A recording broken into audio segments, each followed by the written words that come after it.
لیکن جعفر خاموش رہا۔ زبیدہ نے اس کی طرف غضبناک آنکھوں سے دیکھا، پھر بولی کہ تم لوگوں نے اپنا عہد توڑ دیا ہے اور شریف آدمی اس کو پسند نہیں کرتا کہ عہد شکنی کرے، اب اس کی سزا بھگتو۔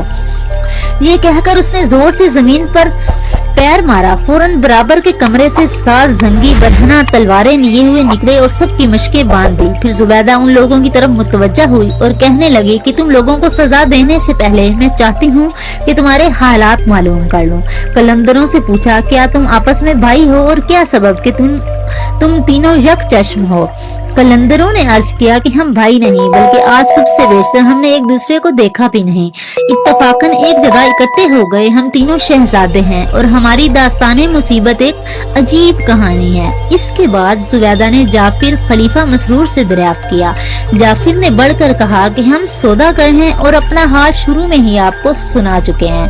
زبیدہ نے غلاموں کو حکم دیا کہ ان کی مشقیں کھول دو، لیکن ان کی حفاظت کرتے رہو کہ یہ کوئی گستاخی نہ کر سکے۔ اس کے بعد سب سے دہر نے اپنا حال بیان کرنا شروع کیا۔ اس مزدور کی کہانی ہم نیکسٹ ویڈیو میں جانیں گے، تب تک کے لیے دیجیے اجازت، اللہ حافظ۔